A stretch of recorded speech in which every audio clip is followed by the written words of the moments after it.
Okay, so now I'm going to do a real quick overview of the Google assignment. The Excel assignment E03 Apply, but I'm going to do it with Google Sheets, which means doing it to the best of your ability with the Google Sheets program, because it doesn't quite match up in some areas, and that's fine. But it's like there's just a few little tricks that you might have to know, and some things that you can't do. So we'll just show you what the workaround is for that. Okay, I'm going to go ahead and present.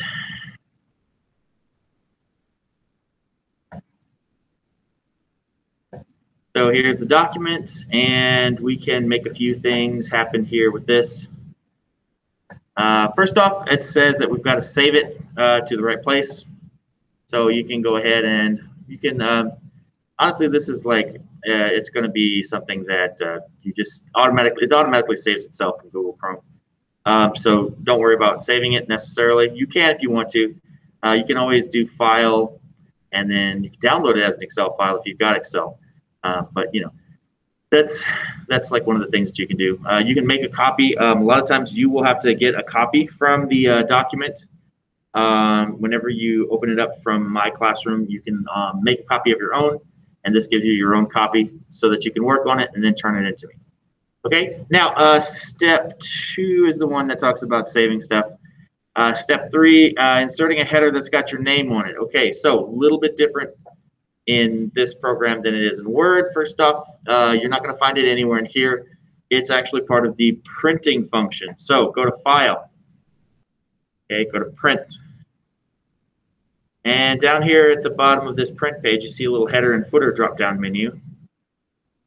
Okay, and you got some selections here, but if we want to do what we want to do, we're going to have to edit custom fields. So click on it. It's going to take you to a mini version of the printed page, kind of like Word does with its print layout.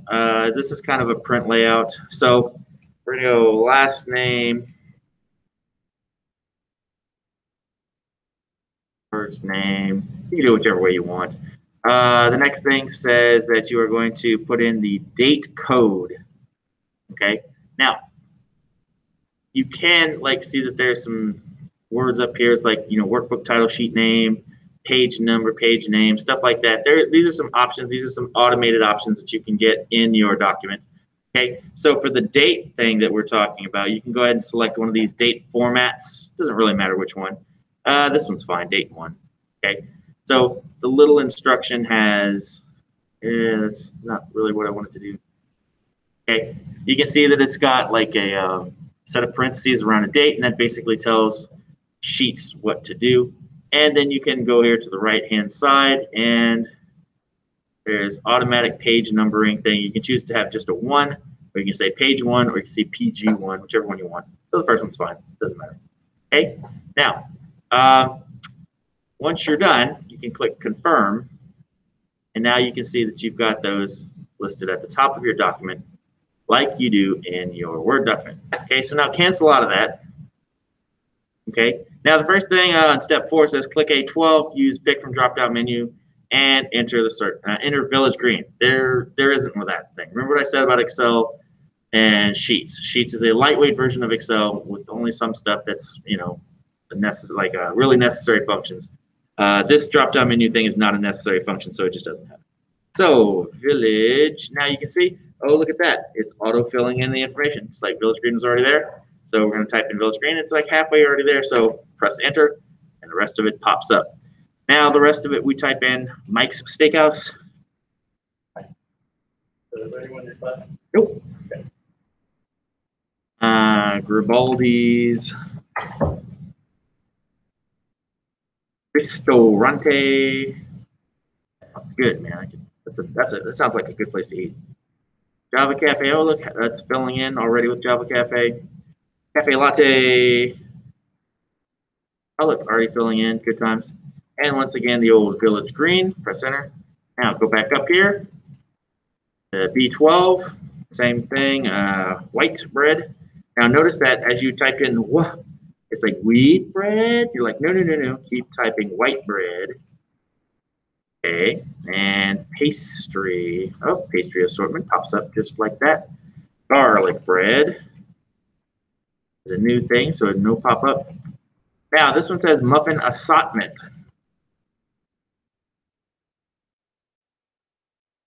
I'm going to type that in like that, and then the next one says muffin assortment. Okay. That'll play out later on. Wheat rolls. I see. When you type this in now, there's two things with WH, so it doesn't know which one you're talking about. So it's like, I'm not going to offer a suggestion yet. When you type in the E, it's like, oh, he's definitely typing in wheat bread now. Okay, so yeah, now you get that. Okay, so now, 9, 200, 125, 100, 100, 225, 700. Okay, that's how many we need.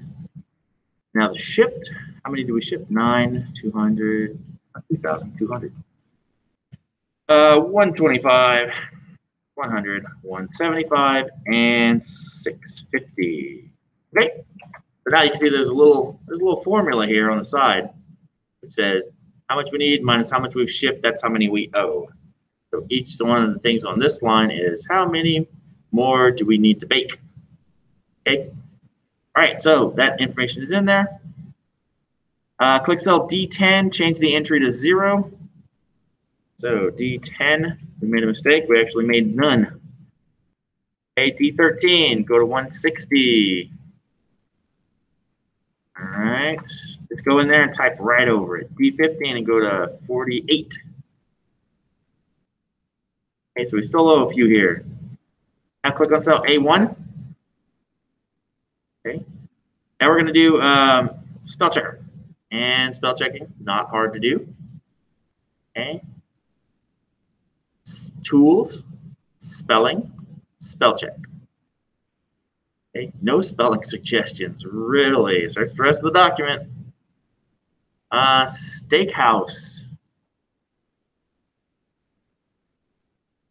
Well, I don't see the difference. Oh, sure. Okay. I put steak and house as two separate words. So steakhouse with two separate words is how they have it in the book. So we're going to ignore that. Okay. Gribaldi's was typed in correctly, so we're going to ignore that also. Assortment is wrong. We're going to change that. Okay. Now apparently, Google Sheets is smart and it recognizes that QTY is okay because it means quantity.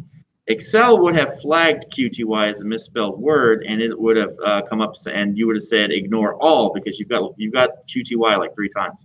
So you just say ignore all. So apparently you don't even have to like ignore them because Google Sheets says that QTY is okay. We know that means quantity.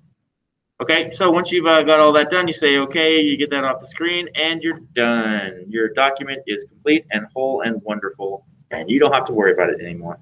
Okay, so that's it. That is all that you have to do for that. That is the way that little cookie crumbles. Any questions?